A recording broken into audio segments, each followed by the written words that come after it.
Her heels hit the tile before the door even shut behind her. She didn't see me at first. I was sitting in the dark, the TV on mute. Just the flicker of some wildlife documentary, painting shadows across the room, a gazelle being chased by something. Faster. Fitting. She was humming carefree, like she hadn't just stepped out for dinner with another man. A bag of takeout hit the counter, expensive truffle, something she didn't even bother hiding. Then she saw it on the coffee table, the envelope. She paused. The red wax seal still warm, probably. She reached for it slowly, then stopped. Eyes flicked to the couch. Only then did she realize I wasn't asleep upstairs. I was here waiting. "You opened it?" she asked. "No," I said. "Lie." She sat down across from me too calmly. She crossed one leg over the other like it was a meeting. Not a moment before her life imploded. "You know, I didn't expect you to be so theatrical," she said, trying to smile. "A wax seal?" I didn't speak. I just pressed play. The TV didn't come on. It was the projector behind her. On the wall, the footage began. Not graphic, not violent. Just damning. Her, him, the restaurant, the same one she swore she hated because it was too pretentious. The same dress she said she bought for a job interview. Same man she claimed she barely knew. They weren't kissing. Worse, they were laughing. Hands touching on wine glasses, fingers tracing wrists that kind of touch you only give someone you're addicted to. The film stopped exactly 12 seconds before they leaned in. She didn't turn around. She didn't need to. "That was private," she whispered. "And this," I said, tossing a folded note onto the floor, "is your schedule for the next 30 days. You'll want to keep it." Her voice cracked. "What is this, some kind of punishment?" "No," I said. "It's a favor." Because what she didn't know yet was that I hadn't told anyone, not our families, not her boss, not the man's wife, but I would in 30 days unless she stopped me. And she only had one way to try. She didn't touch the schedule. She just stared at it like it might catch fire if she moved too fast. It was handwritten, meticulous, dimes, addresses, people she didn't recognize, places she hadn't been to, or at least not while she thought I wasn't looking. "You've been following me?" she asked, her voice flat, but her breathing shallow. "No," I said. "Others did." Her fingers twitched. That's when I realized something. She wasn't worried about the affair itself being discovered. She was worried about what I knew, something she didn't think I could possibly know. I stood up, calm, took the projector remote from the table, and switched to the next file. Click. An audio file this time. His voice. "I don't care if your husband finds out. He doesn't even seem like he's all there. Honestly, it's kind of pathetic." Her breath caught.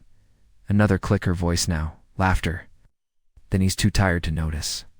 He just folds laundry and watches documentaries. I could come home with glitter in my hair, and he'd think it was from the kids' art project." She looked like she might throw up. "Why are you doing this?" she said. "You told me not to wait up," I replied. "You hinted." She blinked. Her eyes shifted, scanning the room, calculating her options. Fight, flight, or fake an apology. She was always good at the third one, whisking tears out of dry wells. "I was going to tell you," she said, slow and shaky, like she just found a script meet act. I just didn't know how. I didn't respond because I wasn't done. "There are rules now," I said, placing a second envelope on the table, this one sealed in black. She didn't reach for it. She just stared at me like I'd grown a second head. "You'll get a copy of the footage," I told her. "You'll watch it once, then you'll follow the instructions inside one for each week. They're not cruel, just fair." She swallowed, and if I don't, I smiled for the first time in days. Then I show it to his wife, his coworkers, your sister. "Our daughter's teacher, the board you're trying to get elected to?" Her face twisted. "You'd ruin me?" "No," I said slowly. You ruined you?" I leaned closer. "I'm giving you the option to undo it carefully, publicly, your own way." Her voice was paper thin. "Why?" And here's the part she truly didn't understand. "Because I'm not like you," I said. "I don't destroy things casually. I plan. For thee. First time since I met her, she looked terrified not because of what I had, but because she realized finally that I'd stopped being weak the moment she stopped pretending. I mattered. There was a knock at the door. She flinched. I didn't move. "That's for you." She stood, opened the door, and saw the first consequence. Not a lawyer, not a cop. Worse, her mother holding a flash drive. No words, just judgment, heavy, cold, and permanent. Her mother didn't say a word when she stepped inside. She didn't have to. The way she stood stiff, arms crossed over her coat, lips tight with a judgment that had been aging for years, said everything. The flash drive in her palm glinted under the foyer light like a loaded weapon. "Where did you get that?" my wife asked. Her voice cracked. It cracked. That's when I knew something she didn't think I knew. Her mother was already suspicious, had been probably for a while. And this was confirmation, a conclusion, a reckoning. I didn't watch it. Her mother said, her voice clipped, sharp like glass. "He said it wasn't for me. He said it was yours." The flash drive hit the marble countertop with a clack that echoed louder than it should have. No one moved. I stayed in the living room, arms crossed, letting her feel it, the collapse. The humiliation, not from rage, from calculation. Her mother's presence wasn't revenge. It was structure, proof that this wouldn't be hidden in whispers and behind closed doors. No, this would unfold in stages, carefully, truthfully. "Did you really think I wouldn't notice?" her mother added.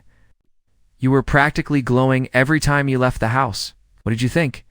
You looked like a teenager." My wife looked like she was shrinking under her own skin. I almost felt bad. Almost she tried the angle I expected. "I didn't plan it," she said. "It wasn't supposed to happen." "I didn't mean to." "No," I interrupted calmly, stepping into the light. "But you meant to lie every night, every morning." That was the choice. She turned to me then, eyes glassy.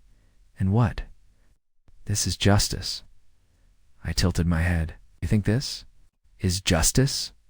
"This is me giving you the opportunity to bury it on your own terms." Her mother narrowed her eyes. "Bury what?" "Silence," I replied, the kind that split seconds wide open. I let it hang. I let her stand in it. Ankle deep in the truth she'd worked so hard to pretend didn't exist. Finally she broke. "I'll do it," she whispered. Her mother looked at her, then at me. "Do what?" "She's going to tell the truth," I said, "one piece at a time. She's going to come clean, not to everyone, not all at once, but to the people who need to know, the ones she's lied to the most. And she's going to do it without blaming alcohol or stress or loneliness. No therapy excuses, no spiritual retreats, just truth. And if she doesn't," her mother asked, folding her arms tighter, "then the flash drive goes public," I said, walking over to retrieve it and slipping it into my pocket. "And the photos and the texts, all of it, no edits." My wife was quiet, but she was doing math in her head. Risk, timing, reputation. She was a strategist by trade, a publicist. This was probably the first time she'd faced a scandal she couldn't spin. She whispered something then, so low I almost didn't hear it. "He's not going to stop calling." Her mother's eyebrows lifted. "Who?" My wife didn't answer. "Doe, though. Man him, the one she thought she'd leave me for. The one she thought would make her feel alive again, the one whose wife, as of 10 hours ago, had also received an unmarked envelope on her doorstep. "I blocked him," she muttered. "But he's calling from different numbers." "Let him," I said. "He's not your problem anymore." Her hands were shaking, the first real crack, not panic, shame. Somewhere in the deep part of her that still remembered who she used to be. "I'll do it," she said again. "I'll start tomorrow." "No," I said, "you'll start tonight." She looked at her mother, then back at me. "Who first?" she whispered. I didn't even pause. "Our daughter." My wife froze, and for the first time in the entire unraveling of this story, she cried, not tears for me, but for the version of herself she could no longer protect. She cried like someone trying not to, shoulders trembling but jaw clenched tight, no sob, just silent collapse. Her mother stepped forward, instinct, I guess, but I raised my hand gently, not to stop her, but to say, "Let her sit in it. let her feel the cost of everything she built and burned. We stood there for a full minute, just breathing, just listening, to the house groan and the clock tick louder than it had in years. Then I turned. "She's upstairs," I said, "still awake. Homework." Her mother looked between us. "You can't mean," said, "she's had questions?" I glanced at my wife. "She's had them for weeks. She may not know exactly what's happening, but she knows something's wrong. Kids always do. They're like animals before storms." Ow. My wife wiped her cheeks. Her mascara had smudged into half-moons under her eyes. "What am I supposed to say?" "Is she?" whispered.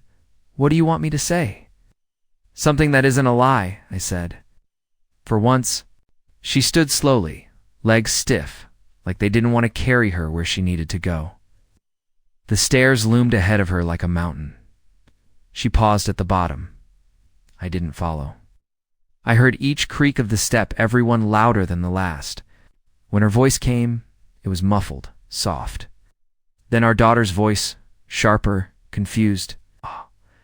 A moment of silence, then the start of something that sounded too much like a confession and not enough like an apology. Stepped outside onto the porch and closed the door behind me. The autumn air slapped me in the face, cold, real, unforgiving. Welcomed it. That's when I noticed the car parked across the street, lights off, engine off, just sitting there. It was him. It had to be. I walked down the steps slowly, hands in my jacket pockets. I didn't run. I didn't shout. Just crossed the lawn like I was heading to get the mail. As I got closer, the window rolled down. He didn't say a word at first. Neither did I. I looked at him, mid-30s maybe. Too much cologne still clinging to his shirt. Greasy confidence behind expensive glasses. The kind of man who thinks charisma is a shortcut for character.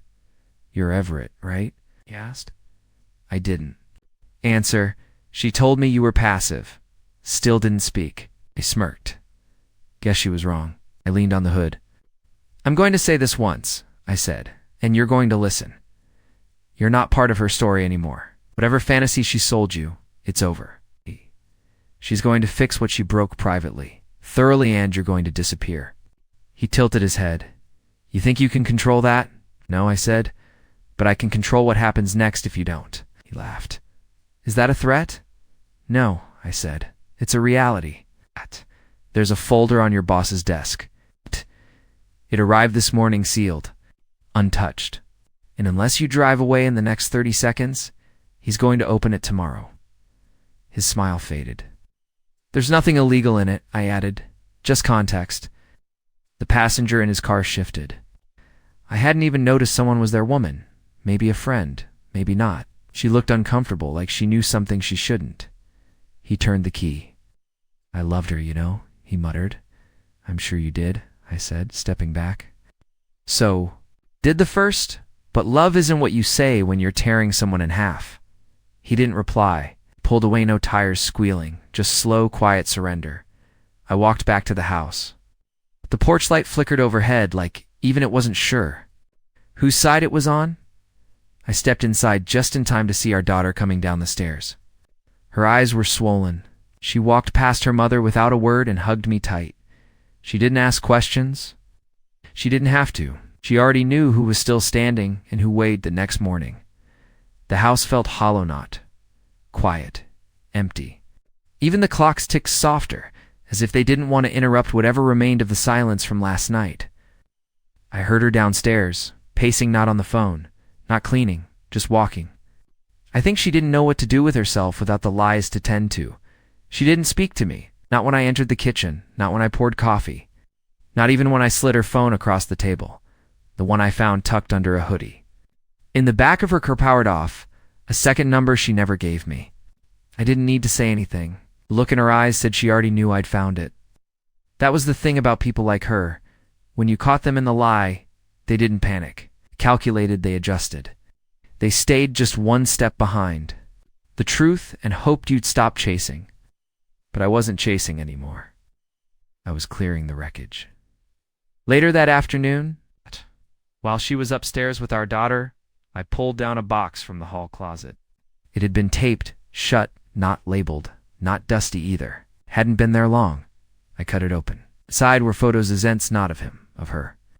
Just her restaurant selfies, hotel room mirrors, dim lighting, same poses, same look head, tilted, lips barely parted, and the worst part, they were all sent photo screenshots from conversations. The captions were still there. He still thinks I'm at work. Wish I was with you right now. You're all I think about. Different dates, same tone, like she'd memorized a script and recited it to every man who made her feel seen. This wasn't one affair. This wasn't even two, or at least 4 names. In the folder on her cloud drive, I hadn't opened the conversations. I didn't need to. I had enough. But something still didn't make sense. She wasn't addicted to anyone in particular.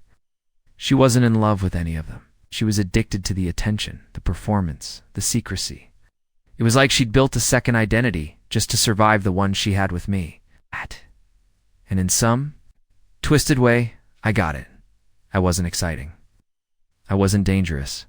I didn't sweep her off her feet anymore. I folded clothes. I kept schedules. I made the same joke every time the dog farted. I was dependable, predictable, but I didn't deserve to be erased. I put the photos back in the box and resealed it, wrote a name on the top. Teresa, her therapist, the one she only saw after her panic attacks. The same woman she once swore actually helps me feel real again. That was my next step. No blackmail, no threats. It's just truth handed to someone trained to see through denial. When I told her, she went pale. You're sending it to her, she said, gripping the edge of the sink. Yes, I said.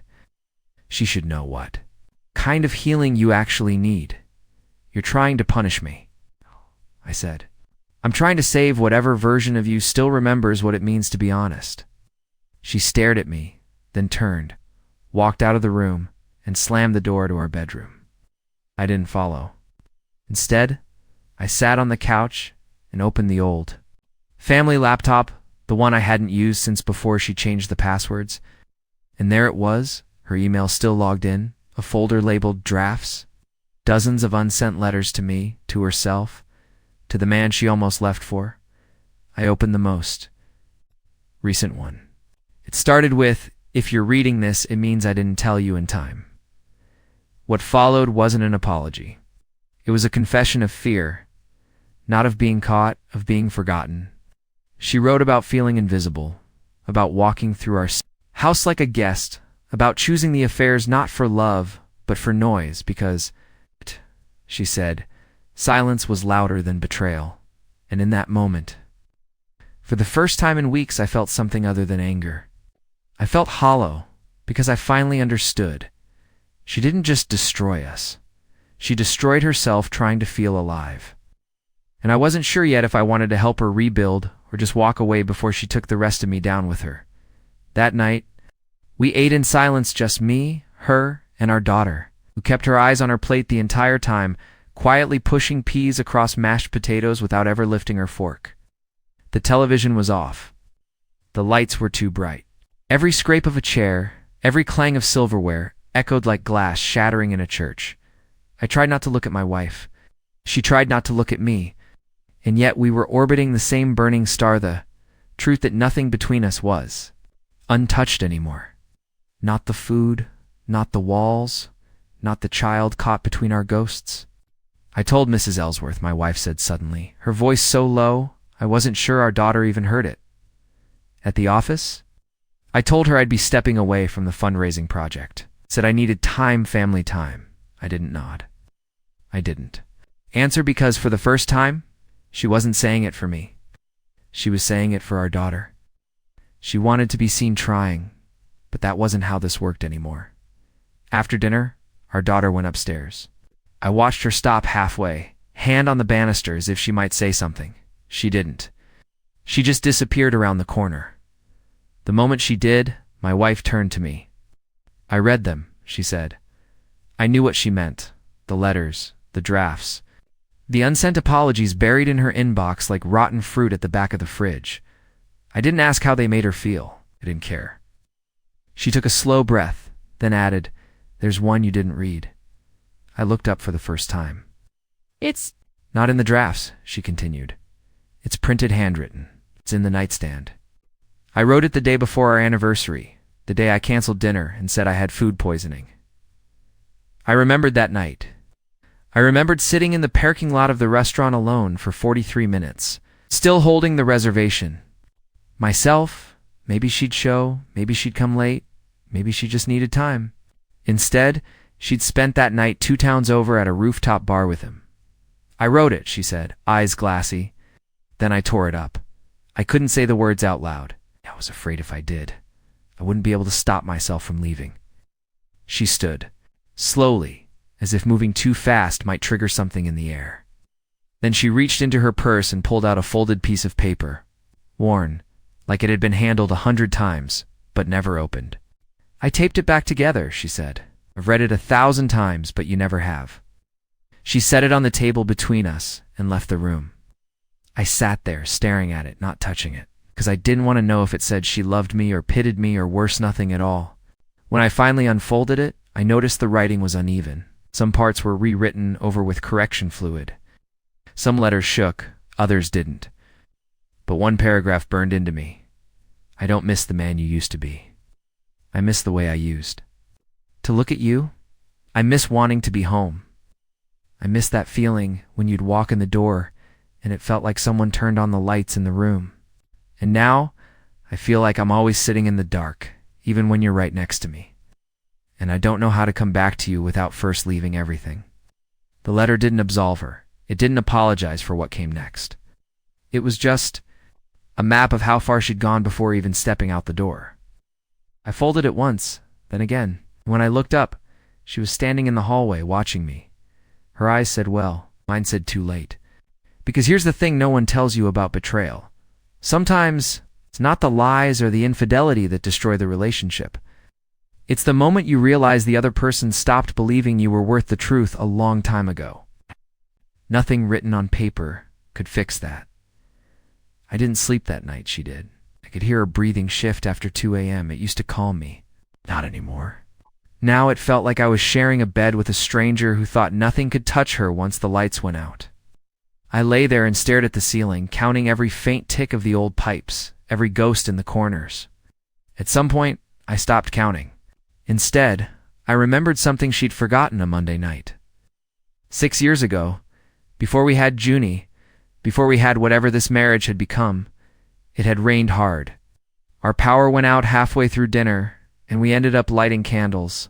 In the kitchen, she pulled out a bottle of cheap wine and asked if I wanted to play cards by candlelight. We played Go Fish like idiots. She laughed so loud it startled the cat.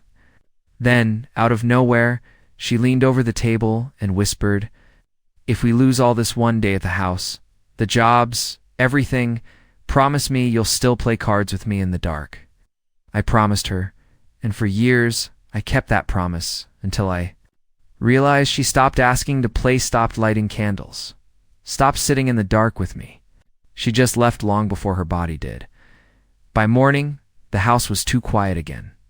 I poured coffee and sat by the window. When she came down, she was dressed for work, even though she wasn't going. She was always like that. Tarm her first emotion. Second, she noticed the letter wasn't on the table anymore. "Did you read it?" Instead, I asked something else. "Do you remember Go Fish?" She blinked. "What?" 6 years ago, power outage. You had that awful peach wine. Said if we lost everything, you wanted me to still play cards in the dark.